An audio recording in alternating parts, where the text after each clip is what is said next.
The Final Horizon update for Sonic Frontiers has officially dropped, but very mixed reception. While being a love letter as well as a message to the community, thoughts and opinions are very split amongst fans of the Blue Blur. Even so, I thought as someone who was able to beat and finish this update, I thought, why not share my opinions and why I think that Sonic Frontiers is. Now, with no time to waste, let's get right into the review. I just want to say, as a game itself, I really, and I mean really, enjoy Sonic Frontiers. And over the past few months with them giving us 2 free updates, and this being the final one, I just gotta say that Sonic Frontiers has been evolving so much over time, and it's kinda sad that it's kinda coming to an end. Will I say it came out to an end in a good way or a bad way? Well, you're just gonna have to watch and find out. The Final Horizon update is actually just another story dubbed in the game, meaning that if you want to play the normal game, basically the normal ending, the normal true final boss, you can do that. But if you want to play the new ending and all the new content, you have to go into this giant warp ring which sent you to another story. Don't worry, all your stuff is still saved in the main story. You're just given a new save file for the Final Horizon. After jumping into the giant warp ring, Sonic then enters a new timeline which is different from the original game's timeline after the events of RHEA Island. He then catches up with Sage and Eggman, and Sage informs Sonic that there was actually one possible solution to saving the Starfall Island, but she did not originally consider it. She goes on to explain that she is able to restore Tails, Amy, and Knuckles from cyberspace and back onto the island in order to retrieve the Chaos Emerald that are being protected by the Ancient's technology. Sage would then stabilize Sonic's corruption for a short time period and then guide him to turn his corruption into power. But we will get to that later, so sit tight on that one. Honestly, there isn't a lot story-wise added in this update in my opinion, but what is given works pretty nicely. I do recommend that you do go on the island and you check out the little interactions between the characters, because there is a lot more lore given on certain aspects of the game, such as Big the Cat and all the grind rails that are being shown, basically being a pigment of Sonic's memory shown onto the island. I don't know, it was pretty weird, but hey, I rock with it. Starting off with one of the bigger things to this update is being able to play as Tails, Amy, and Knuckles. And what do I have to say about their gameplay? It's alright. Pretty fun in some aspects, but for the most part, it's alright. Starting off with Amy, who I think in my opinion is the most fun to play as. Her movement is pretty fine for what it is. I will say that she's a lot more floatier than the rest of the cast, but will I say that's much of a weakness? No, not really. I think it actually really helps with traversing the island a lot more, and just the overall platforming you have to do. I think it just makes things a lot more easier and less challenging in some aspects. Her attacks and mechanics are pretty easy to get the hang of, and I honestly don't have that many problems with her. Now, I see a lot of people are pretty disappointed or upset that Amy's not using her hammer a lot in this game and is more dependent on her tarot cards. If you ask me, I think they're just trying to cater more to the tarot cards for now, because we haven't seen the tarot cards since Sonic CD, and now that they're trying to bring it back, I guess you could say it is getting a little bit overused. But hey, let Sega and Sonic team have their fun for now, because I'm pretty sure she's probably going to use her hammer a lot more in the next game, or just very soon in the near future. Now with that being said, let's move on to Knuckles. This may be sounding off-putting and a little disappointing, but I did not really enjoy Knuckles' gameplay. Even though he was my second favorite to play, but at an extent. I think what really killed his movement for me was definitely his glide, because in this game, his glide is unbearable. What really sucks is that his glide has a delayed animation when you activate it, and when you're moving, oh, things are just so sluggish. It really just makes me feel like whenever I'm gliding or trying to play as Knuckles, I just don't want to glide. This isn't very satisfying, like, at all, bro. I'm gonna be honest, I didn't try a lot of the combat with the new playable characters, and if we're being honest, why would you? Have you seen the levels of the Guardians on Kronos Island, bro? Yeah, no, I ain't doing that. Regardless though, from what I played, his overall combat is not that bad, and I actually had some fun sometimes. If you're high enough, like I said, you can cheese most of his segments just by gliding. but it does not feel very good. All I can really say is after playing games like Sonic Adventure 2, Sonic 06, and so forth from the mainline Sonic games, overall, Knuckles doesn't feel like he controls as how he used to back then. And I think honestly they are able to improve on that, but with what they have so far, I'd say that improvement is needed for Knuckles' movement. And I truly mean that. But without further ado, let's move on to Tails. Alright, when first playing as Tails, I just gotta say, there was a few things running through my brain. And the first one was, why does Tails not have a homing attack? Because Amy and Knuckles both have a homing attack, which honestly makes things a lot more easier to get done. But why does Tails not have a homing attack? And the other thing that was going through my mind is, why am I throwing wrenches? Why am I throwing wrenches? It's like Sonic 06 all over again, but instead of rings, it's wrenches. I feel like I'm a Gmod character trying to hunt down another player. Like, what? I don't have many thoughts for Tails, if I'm being honest. But I will say my favorite part of his gameplay was definitely the fact that I was able to fly with the Cyclone, the Sonic Adventure 2 mech, which was just amazing. Like, we haven't seen that in so long, so the fact they brought that back is just insane. But I will say though, because you know Tails is able to fly, similar to Knuckles, his flight also has a slight delay, which also really annoys me. So I gotta say for Knuckles and Tails, they both kind of tie for movements because they both have a delay in their animation, whether it's flying or gliding. Another thing that kind of annoyed me was Tails' missions. But then again, all the characters' missions really annoy me, except for Amy. Hers was fine, but the reason I say they annoyed me is because of how we're introduced to these characters overall. When it comes to starting the final horizon, or let alone just getting into actual gameplay with the new playable characters, they're just thrown out to you with no time to adjust to them throughout your entire journey. When it comes to video games, especially Sonic Frontiers or any open world game, you're given new mechanics, new movesets, so forth, but over time, as you're playing the game, as you're progressing, it takes time for most players, even yourself, to adjust or even be prepared for what's about to be thrown at you. When it comes to Kronos in the final horizon, it is the hardest island in both Frontiers and this update. But why is it so apparent in this update?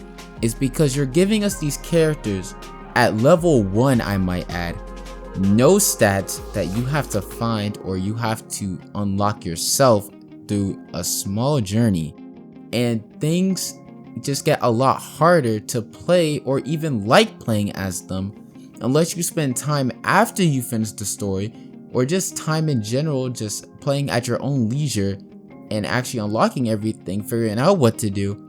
Then maybe you can have some fun. You're thrown in at level 1 for all the characters on the hardest island, and then you buff the island's guardians to level 99. Okay, 99 is a stretch, but you boost them up to a higher level while you have the characters at level 1. It just doesn't make any sense.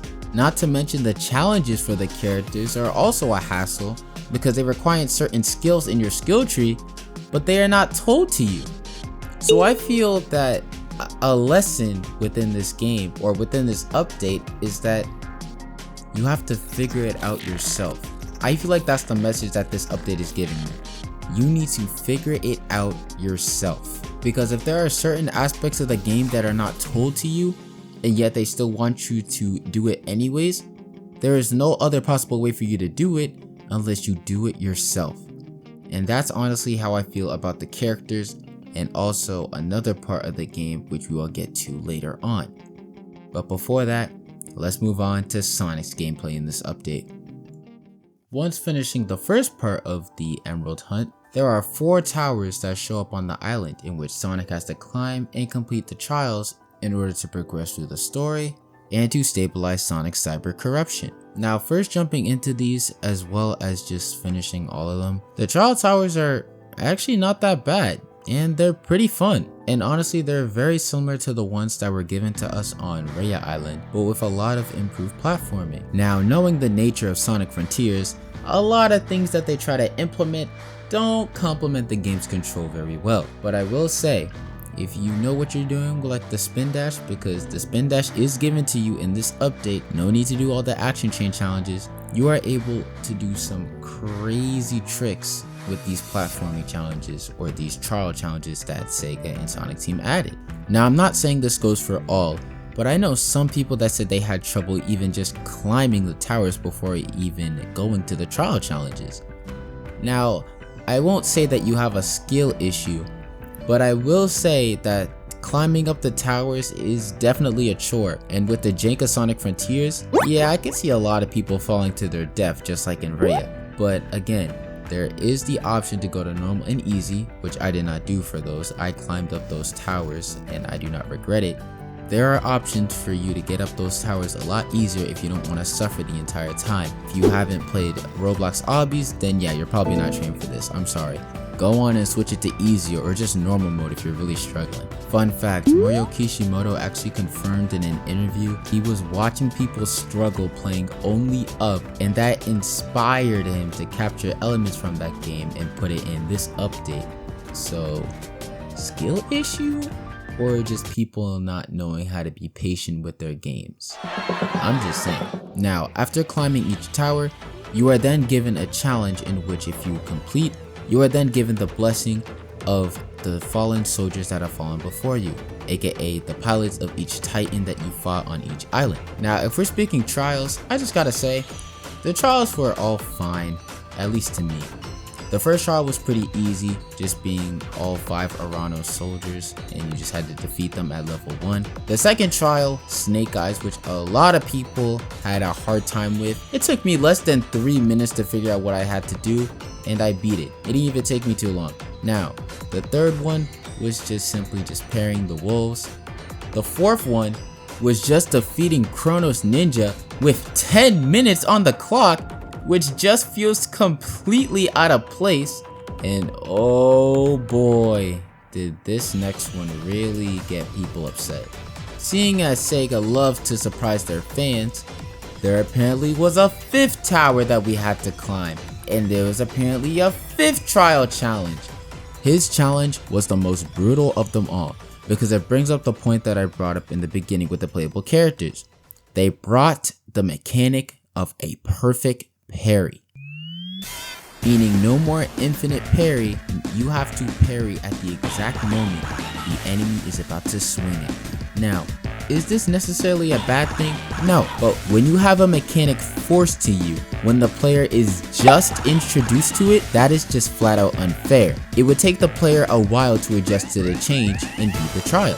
My own experience was that I ended up switching to normal mode because that had a higher perfect parry window, because the perfect parry window was just unfair. I went back and I did beat it on hard, but still, for the most part, I can parry much better now. But it brings up the point that you have to practice what is taught to you so you can get better.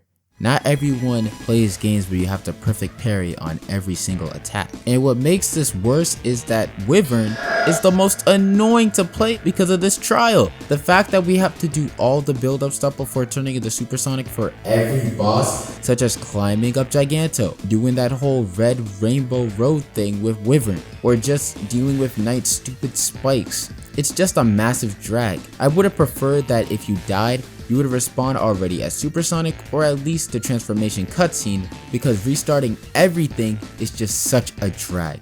But once you're done with all the trials and tribulations, there is a more rewarding endgame. Once Sonic and Co have been able to retrieve all of the emeralds, with also the help of Dr. Eggman, Sonic turns into Supersonic, goes on to fight Supreme, and wait a minute. This is the same boss fight from the original game.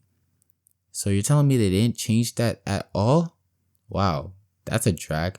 Okay, I might as well beat Supreme right now, get this game over with, get my credits, and wait a minute.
Okay, yo, forget everything I said. This is peak fiction. The true final boss for Sonic Frontiers has just gotten 100 times better, especially with the introduction of Super Sonic 2. Oh my god, the hype was all the way. Sonic is literally dishing out moves and poses like an anime character. Bro is a literal Dragon Ball Z character at this point. I will say though that the fight is pretty unclear on what you have to do, which makes things a little more tedious. And the fact that the target system is not that great, it's not doing the final boss any favors. Because apparently in order to deal any damage, because the end is powering up Supreme, you have to attack this cord that the end is connecting to Supreme. But it doesn't tell you that you have to do that, and you have to figure out even how to attack it, because the target system is so busted, you have to quick step in order to actually attack the cord. Once you attack the cord, you're able to start dishing out moves and start destroying Supreme. Another part of the fight which is completely unclear, once you're done attacking him and his health is low on the first phase, you have to side loop his gun holster in order to release his gun. And then you have to side loop it, and then you get a beautiful instrumentation of I'm Here with Kellen Quinn on the mic. Oh my god, I know I loved I'm Here before, but they really brought it out the park with this one. I'm Here Revisited is probably my favorite version of I'm Here right now. Probably my favorite. Some small things I gotta say is that Supreme / the end is just really eerie, and his animation when you miss a parry is legit terrifying, because in this final boss you also have perfect parry. And it's not as bad as the 5th trial, because now that you've adjusted to it, now that you've raged a lot in order to, you know, actually beat the 5th trial to get to the final boss, it feels a lot more rewarding. And overall, this fight was a very big improvement from the original Supreme / the end fight. Thank god, no more Ikaruga. Once you've defeated the end and Sonic turns into Cyber Super Sonic, yo! No one can tell me that did not look peak, bro. I mean, it's kind of sad we weren't able to play as Cyber Super Sonic or whatever that new form is, but man, it just looked amazing. And I'm so glad that they actually listened to us and brought in a new form. Maybe there'll be some mods on playing as Cyber Super Sonic, but regardless, I'm just glad we actually got that form and it looked amazing. Now, once you've defeated the end, you are then given the ending. And I gotta say, even though I wanted them to kill off Sage again, yes, I wanted them to kill off Sage, this ending, I forgive them for not killing off Sage because they gave me I'm With You with lyrics and Eggman actually wins. So you know what? I don't care that Sage isn't killed off. I'm actually happy. I'm happy that Sage is still alive. And I hope we see her in more Sonic content in just maybe another game. Maybe sequel of Frontiers. Wink wink nudge nudge. But anyway, what are my overall thoughts about this update? Well, first things first, never underestimate Sonic Team when it comes to difficulty. We had so many people talk about how easy Sonic Frontiers was in the beginning, that I think Sonic Team truly took that to heart. The difficulty spike throughout this update is pretty difficult for not just the hardcore or returning fans, but also new fans. We need to keep in mind that this is a children franchise too, so kids playing this update would honestly be pretty lost. They would probably rage or just not want to play the new story. Having the difficulty up this high isn't necessarily a bad thing, but roping the player into literally the hardest island with the hardest bosses and challenges in the entire game, that's taking it too far. I guess what I'm trying to say is, when giving feedback or advice to Sonic Team or just anyone in general, there has to be a sense of clarity. We can't just say something is too simple and then they take it too literally that everything is a literal bullet hell at the get-go. There needs to be some sort of nuance between the devs and the players. I didn't mention cyberspace, but I will say that the cyberspace remixes are top tier and the cyberspace stages are pretty cool. The level design was definitely a step up from the actual game, including the fact that all the stages are 3D and also the fact you have multiple pathways. I will say for some it might be a little bit difficult, but overall I'd say that everyone might have a fun time playing these new cyberspace levels, and I find it a crime they're not in arcade mode. Come on Sega, come on Sonic Team, put these in arcade mode please. They're actually pretty good, bro. Now, overall, this is a free update at the end of the day. And a free update made with the fans in mind, no less. So we can't complain too much. But that also doesn't mean that it's not free from criticism. Kishimoto and the rest of Sonic team worked really hard to make this update for all of us to enjoy. And in some ways, they completed that goal. The Final Horizon is far from a masterpiece, but I truly believe we will go higher as a franchise after this mainline installment in the next upcoming years. So, what do you think? Did you like the Final Horizon? Did you even attempt to play it? Let me know in the comments below. If you enjoyed the video, hit the like button as it really helps the channel. And once again, thank you all so much for watching. Stay safe and take care.